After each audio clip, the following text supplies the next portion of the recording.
Facebook from journalists outside Bombay. I'll just share them with you and also answer them.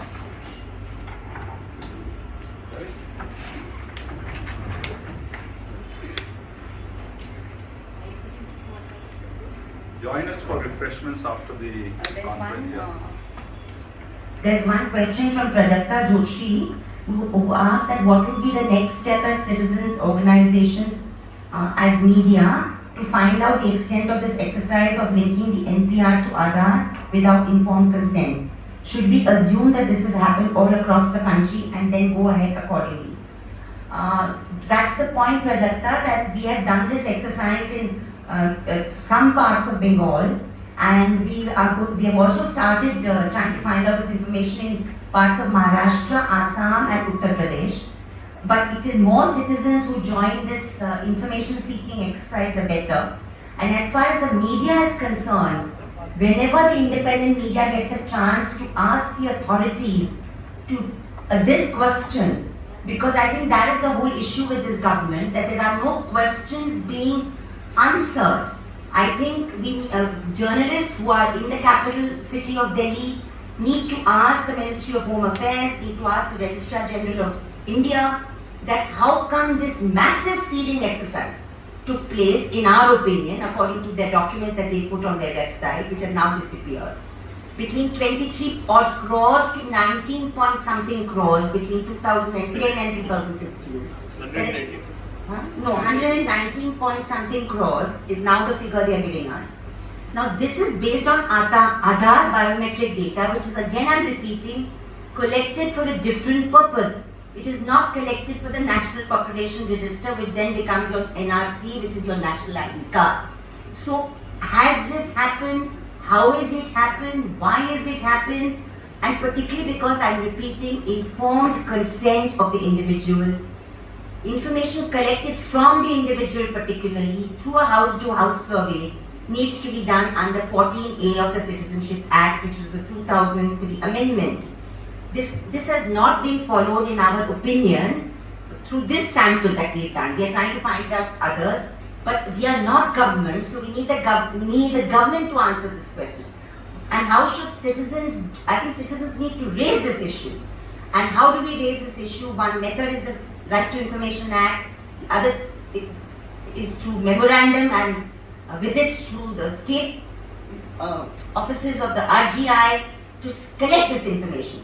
Because we're actually entering a phase in which the government is not informing us of many things that it is doing, when it is supposed to look at the whole question of the Christian survey. There was no announcement that Maratha Arakshan survey is happening through this agency or that agency. And then you extend that survey to ask extremely unconstitutional questions to the Christian community. Who are the agencies conducting it? Is there some agenda involved? It creates a lot of fear, insecurity and doubt in the mind of the citizen. And we are raising those questions here. And we hope other groups will also help us raise them further and take this question further. There's another question which says, wouldn't seeding of different databases be a violation of the data protection law? It is. It is very clearly a violation, because you're not supposed to seamlessly transfer this without individuals knowing this. And like I said, informed consent. And again, I repeat, the Aadhaar is connected for a different purpose. It's for proof of residence, whereas the NPR is for a different purpose. And where does the privacy law stand on this? Many aspects of the privacy law stand violated by this exercise, and not least of all the fact that it has not been done in a robust way. And the second question was by Tushar Dhara. Thank you so much for the questions. I don't know if there are any more. Otherwise, we will now, I think, wind up. No? Yeah. So any questions are there, you could ask us. I wanted to ask, is there a way, supposing, do we have an option? Can we refuse to do the survey if they come to our door? Or is it, I mean, are we going to be... It's like this, Noreen. In fact, if you pick up that little form we call on census versus NPR, like I said, we've not had a census exercise annually since 2011. It was due in 2021. Under the Section 8 of that Act, you're supposed to, you're mandatorily supposed to... So we don't have a choice? For the census questions. But the questions that are asked under census are very different from the census asked under NPR.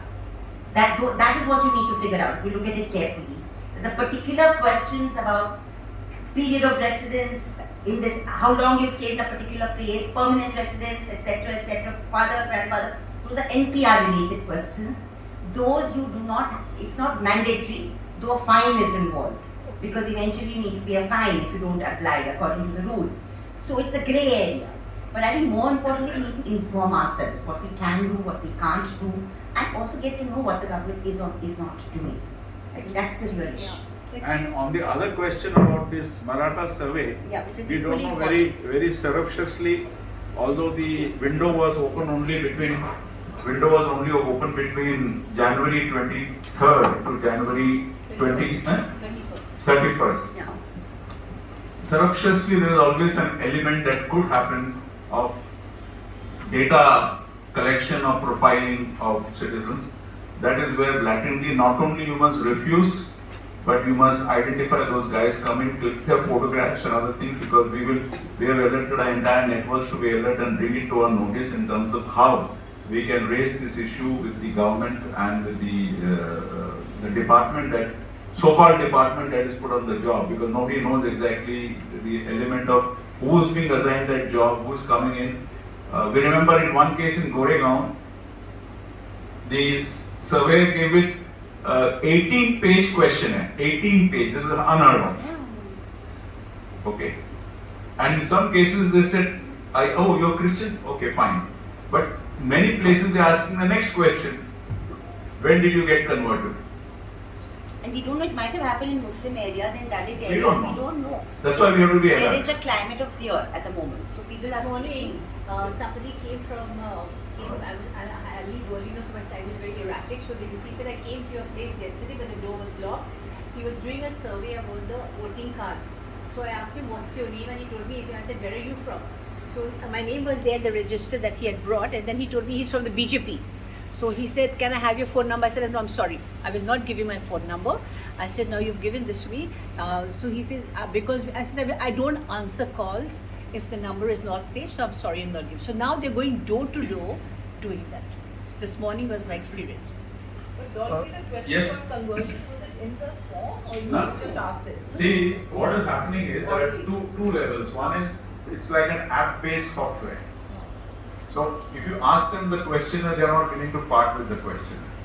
So somebody comes with the didn't mobile, show us the question. nothing. We got one copy which is See, there. on the other side, in Goregaon, in one of the societies, they actually served a Gokuldam. questionnaire in Gokuldam, which talked about Maratha Arakshan survey in terms of any particular Maratha member is there in your society.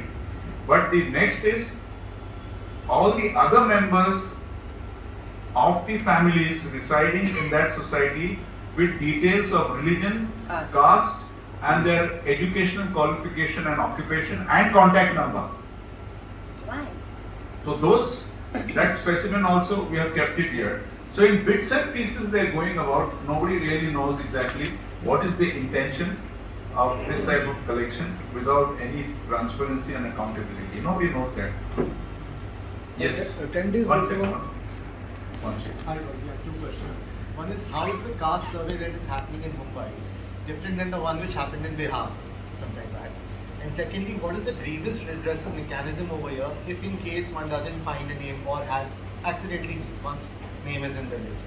You get it? Again, I couldn't catch that. The second one is about grievance redressal mechanism. So what if, the name is not there in the list or one wants to remove it from the list? How does that Which happen? list are you talking about? The Maharashtra list. See, as I told you, the opaqueness, you cannot cover a city of Mumbai. If you were to look at it very realistically, you cannot cover the city of Mumbai realistically on this whole business of Maratha Arakshan. As a counter to the protests that were taking place, and they wanted to show it, that the government is doing something about it. It's a sham. It's another jumla, as I call it. Okay. So having said that, there is no transparency. Nobody knows what is the purpose, what is the methodology. No sort of a thing. Who's going down to do the surveys? You have put the BMC staff on the job. They are not doing their existing core jobs that they are supposed to do.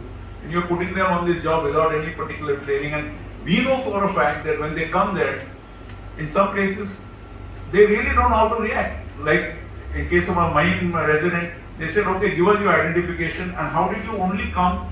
You were not there, Kalpana, when we shared this, that in one housing society in Mahim, there were 52 residents, 52. And there are only 2 Christians. But this gentleman, the security guard, brings this gentleman to only one house which is a Christian. So when the security guard is confronted, he says, "Yes, साहब ने हमको बोला, खाली ये flat में जाना है हमको." He already knew. So this is what we call profiling of what happened in 92, 93 riots. So we don't know because there is absolutely no transparency. You cannot do a job of covering a city of Mumbai in 4 days here.